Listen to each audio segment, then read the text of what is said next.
Bon matin tout le monde, bienvenue dans On Jase de chasse, de pêche, de plein air, en direct de mon pick-up. Ce matin, je vous parle, je suis rendu à Québec. Hier soir, moi et Caroline, on est parti, puis on a monté à Québec. Si vous avez la chance, aujourd'hui, c'est la fin de la journée, je vais être à Radio X avec l'équipe de Radio X, avec Dan, Jordan, puis toute la gang.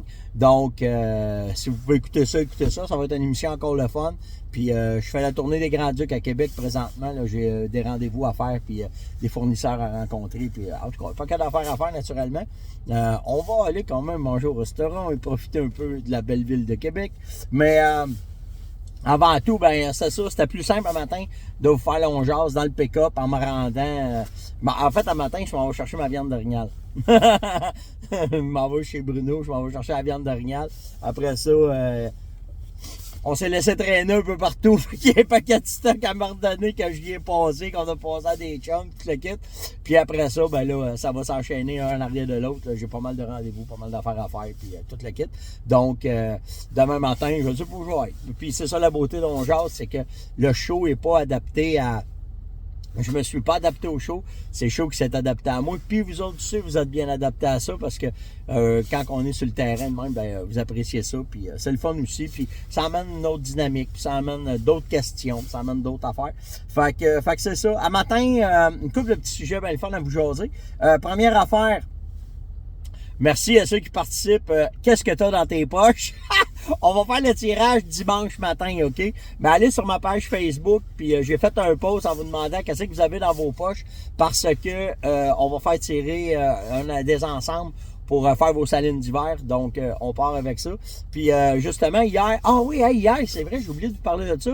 Ceux qui ont vu le post, j'ai récolté un coyote hier avec Yann. On en a un de pogné.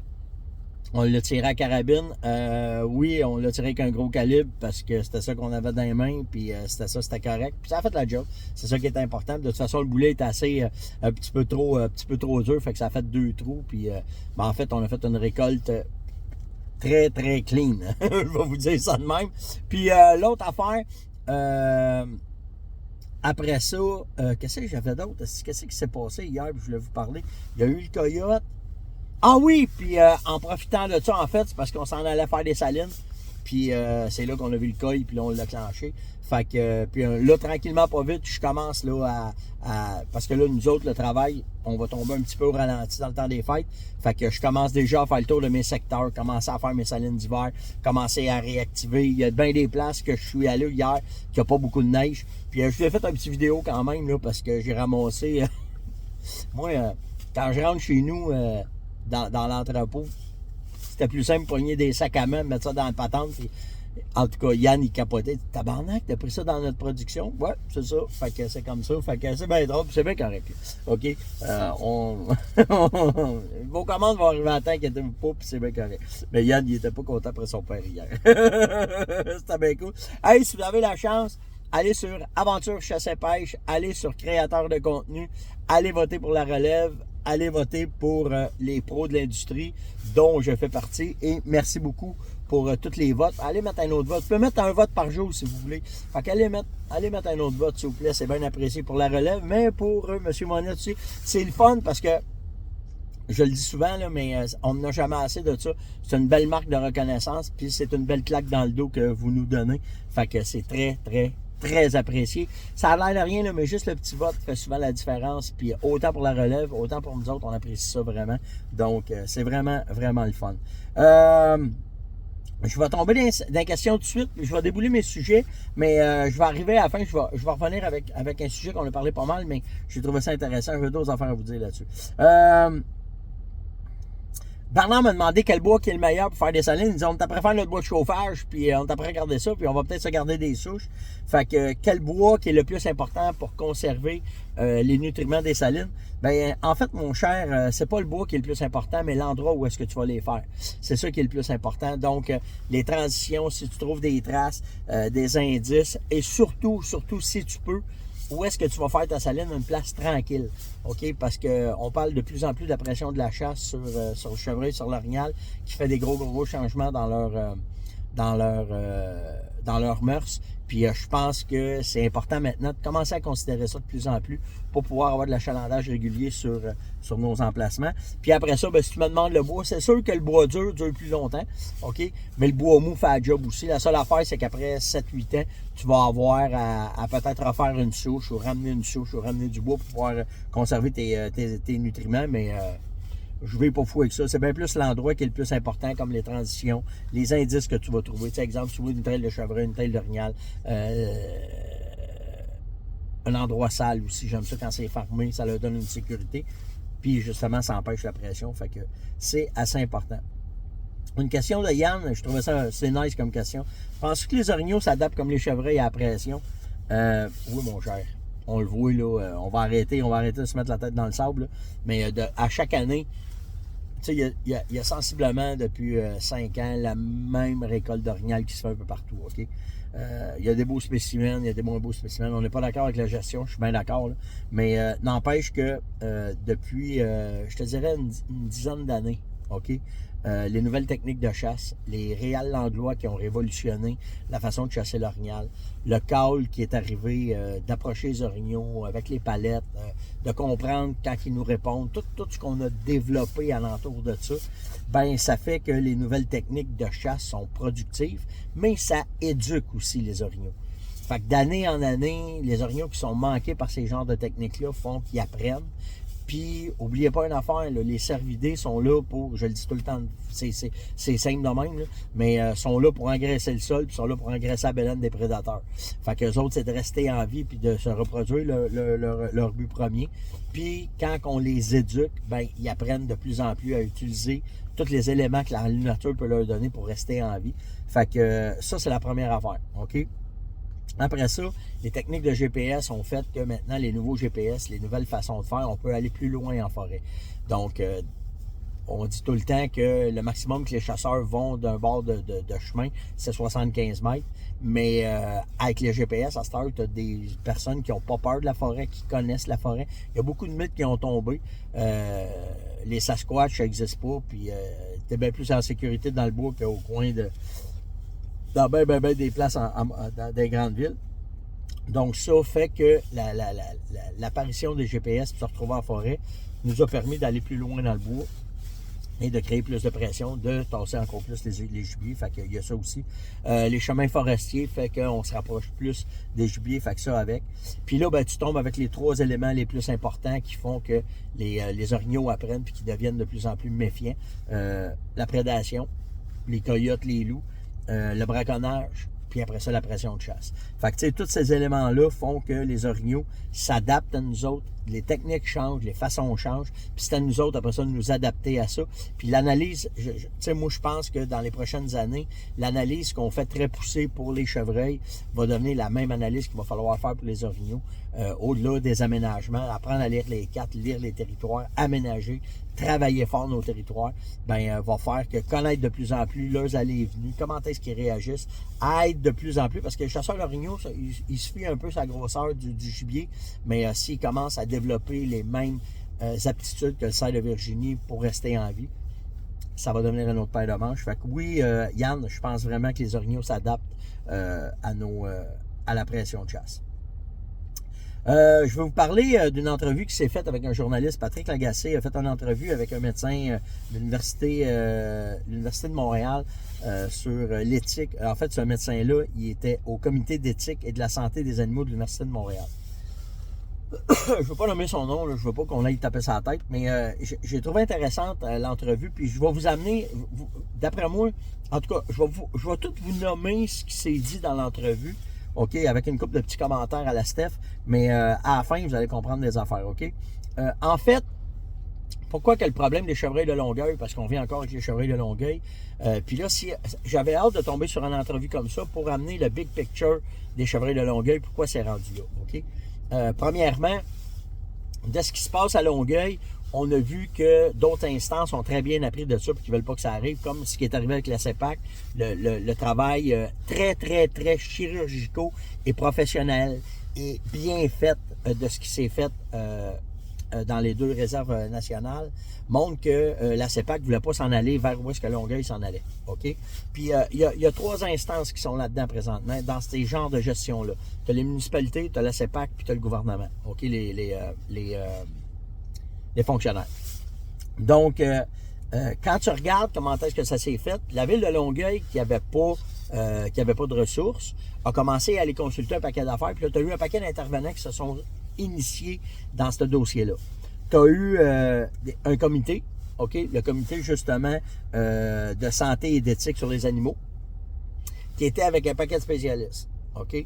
Puis, après ça, tu as eu d'autres, quand ils ont décidé de faire, de contrôler les serres de Virginie, ben tu as eu Animal Rescue qui est venu se mettre le nez là-dedans, puis qui a commencé à vouloir, eux autres, prendre ça en charge. Le comité, avec les médecins, avec les spécialistes qu'il y avait dans ce comité-là pour l'éthique, la santé animale, quand ils ont vu arriver cette gang de qui n'avait pas de crise de bon sens, là. OK, il n'y avait aucune structure, de la façon qu'ils voulaient faire ça, eux autres, ils ont tout de suite fait non. Fait que là, ce que ça a fait, c'est ce que Animal Rescue est venu proposer, parce qu'il était. Puis là, il ne faut pas oublier, il n'y en a pas de spécialistes dans ce domaine-là. Les spécialistes qui restent, là, c'est du monde comme nous autres, mais depuis qu'ils ont enlevé l'élevage de cerfs de Virginie, OK, qu'ils ont mis un moratoire sur les permis, ça a complètement mis la business à terre. En plus, tu arrives après ça avec pas de chasse, OK, parce que là, la chasse, c'est de moins en moins bien vu. L'importation, elle est rendue difficile à cause du MDC. Puis, tu arrives avec des éleveurs qui peuvent plus vendre d'urine. Ben, cette industrie-là a été complètement mise à terre. OK? On est à peu près la seule business qui survit à toutes les business qu'il y avait dans ça. Je vous dirais, dans les années 80, on était à peu près une trentaine, quarantaine, puis il n'en reste plus. Là. Il n'en reste plus pantoute. OK? Fait que, quand tu regardes tous ces spécialistes-là qui sont venus mettre le nez là-dedans, avec des pro-spécialistes qui se pensaient bon, hostie, ça a acheté complètement une chaudière d'eau frette sur le projet. Puis là, il y a trop de monde qui a commencé à jouer là-dedans. Trop de pseudo-psychiatres, de médecins, de patentes, de ci, de ça. La mairesse, ben, elle qui a aucune connaissance, elle a aucune ressource pour être alignée là-dedans, ben là, elle a essayé de patauger là-dedans, puis jusqu'à temps que ça devienne très émotif avec l'affaire des citoyens, ben là, ça s'est en allé de tous les bords. Tu as eu Goldwater qui est venu se mettre le nez là-dedans. Là, les injonctions, les avocats, ils veulent pas, là, OK? C'est arrivé comme ça, OK? Fait que quand ils ont voulu les transporter le premier coup et les changer de place, ben là, tu as eu plein de fausses... par manque de connaissances, hein, c'est juste ça, ce qui est arrivé. Fait que, tu sais, les transporter, ils voulaient bien qu'ils les changeaient de place, mais là, quand ils ont vu qu'ils n'étaient pas bons pour faire ça, ils ont commencé à avoir peur. On s'est demandé pourquoi, après ça, qu'ils ne voulaient plus les transporter. Ben, c'était trop stressant. Beaucoup trop d'anxiété pour les chevreuils, câlisse. OK? Après ça, puis là, ben, ça a été l'escalade parce qu'au début, c'était posé être juste une quinzaine de chevreuils. Hey, ça aurait été facile dans ce temps-là. Mais là, ils sont rendus à plus de 100 cerfs il faut qu'il arrive de quoi. Fait que là, puis là, quand ils regardent ça, il n'y a aucune personne accréditée, spécialiste qui est capable de les transporter. À part les anciens éleveurs qui restent, ou comme nous autres, qui restent, qu'on a l'expérience de le faire, mais on n'a jamais été consulté. Le domaine privé n'a jamais été consulté là-dedans. Ils se sont en allés tous vers des pseudo-spécialistes de patentes de calice qui sont poignés avec des ministères de... En tout cas, tu sais, quand tu rentres dans la bureaucratie, ça n'en finit plus. Mais de tout ce que j'ai entendu parler, en tout cas, peut-être que je me trompe, mais il n'y a pas eu grand monde de l'industrie privée qui a été consulté là-dedans parce que nous autres, c'est trop simple quand on veut faire de quoi, OK? Fait que c'est ça. Fait que là, ben, ils sont rendus avec des prix exorbitants quand ils ont regardé comment faire transporter les chevreuils, où les amener, combien ça coûterait par aller les nourrir pour les changer, pour les sortir du parc. Là, ils se sont mis à analyser les chevreuils qui en entourent. Il y a d'autres chevreuils qui vont revenir dedans. Là, c'est plus qu'un problème. Puis c'est ça, là. Là, le problème, là. Puis là, ben, j'étais content dans cette entrevue-là parce que là, ça venait d'un médecin qui disait, ben là, il faut faire attention, là. Les chevreuils de Longueuil, c'est une affaire, mais même quand on les enlève, il y en a d'autres chevreuils en entour. Ils vont revenir, ils vont avoir de la bouffe, là. La bouffe va repogner dans 3-4 ans. Ils vont revenir à cette place-là. Fait que là, ben, c'est pas juste le parc de Longueuil qu'il faut gérer, c'est tout ce qu'il y en entour. Ça revient encore des mains du ministère, là. OK? Qui font une job de sa gestion de chevreuil. OK? Fait que, puis là, ben, les habitudes des chevreuils, les gens ont développé, je me souviens pas du terme, là, mais il est considéré quasiment comme des animaux domestiques. Fait que là, ils en sont venus à dire, ben peut-être qu'on peut les stériliser. Savez-vous combien ça va coûter, les stériliser? Tu peux les stériliser par chirurgie, tu peux les stériliser par vaccin. Mais le problème, c'est que quand tu arrives avec tous ces comités d'éthique-là, s'ils veulent les stériliser, une fois qu'ils ont été stérilisés, il faut qu'ils les mettent dans un endroit, dans une salle d'attente, pour pouvoir les observer s'ils vont bien après. OK? On s'entend, là? Tu sais, voyez-vous où est-ce que ça va? Fait que là, ben, l'abattage par arbalète, ça a suscité un débat aussi dans cette entrevue-là. OK, comme il dit, c'est pas idéal. Quand ils ont dit on peut les capturer puis les euthanasier dans un cage, ben là, c'est là que l'autre bord arrive, que là, moi, c'est ça qui me fait vraiment capoter dans cette affaire-là. C'est que s'il avait mis des cages pour pouvoir les attraper, les euthanasier ou les transporter, les cages ont été détruites, ceux qui ont fait la job avec les trucks ont été vandalisés. Il y a eu beaucoup d'affaires, OK, qui s'est passé en entour de ça. L'arbalète, ben, c'est pas une mort assez rapide, donc c'est l'arme à feu qui revient. Fait que, ils disent qu'il y a deux façons des euthanasier, soit avec un vaccin qui va, une patente pour les injecter, ou une bonne 2-2-3 va faire la job. OK, c'est vrai de ça. Ce qu'ils veulent, c'est que ça soit le mieux fait possible, mais ils ne trouvent pas d'experts. Il n'y a pas d'experts qui existent là-dedans. Fait que quand tu regardes toute cette affaire-là, OK, où est-ce que ça va? Ah oui, puis il y a un rapport aussi qui a fait que l'échange entre l'écosystème puis la faune aussi, entre les chevreuils puis la faune qui existe dans le parc. Regardez bien ça, là. Les mulots. Ils ont trouvé qu'il y avait une cohérence entre les chevreuils et les mulots, parce que les chevreuils transportent les tiques, les mulots transportent les tiques peuvent arriver, puis là, il y a un mulot qui peut rentrer dans ta maison, puis tu vas te faire piquer par une tique, mais ça va être de la cause des chevreuils. Ça s'en va n'importe où, OK? Fait que ça n'a pas de bon sens. Fait que, à cause de ça, ben, tout a été refusé, mais ça a mal parti. Quand t'as un dossier qui part mal, puis ça a été juste parce qu'il y avait des pseudo-spécialistes, puis l'autre spécialiste de l'autre spécialiste. Puis là, ben, si on regarde cette messe-là, c'est ce qui arrive présentement avec Longueuil. J'ai hâte de voir les prochains développements.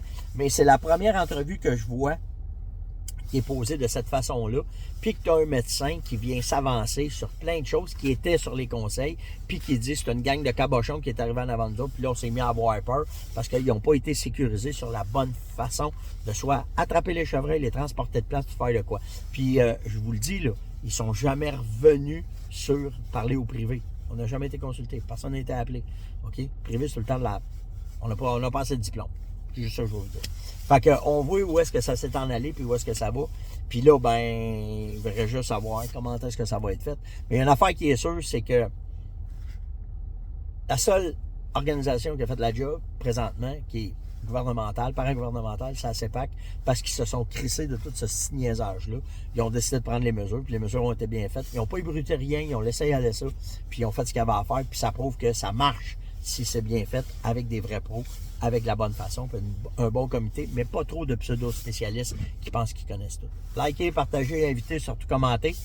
On se voit demain matin. On va ramasser une couple d'informations. On va vous conter ce qui est arrivé dans ma journée. Allez voter, s'il vous plaît. Allez partager. Allez voir les concours. Et surtout, écoutez-nous à soir sur Radio X. Ciao tout le monde!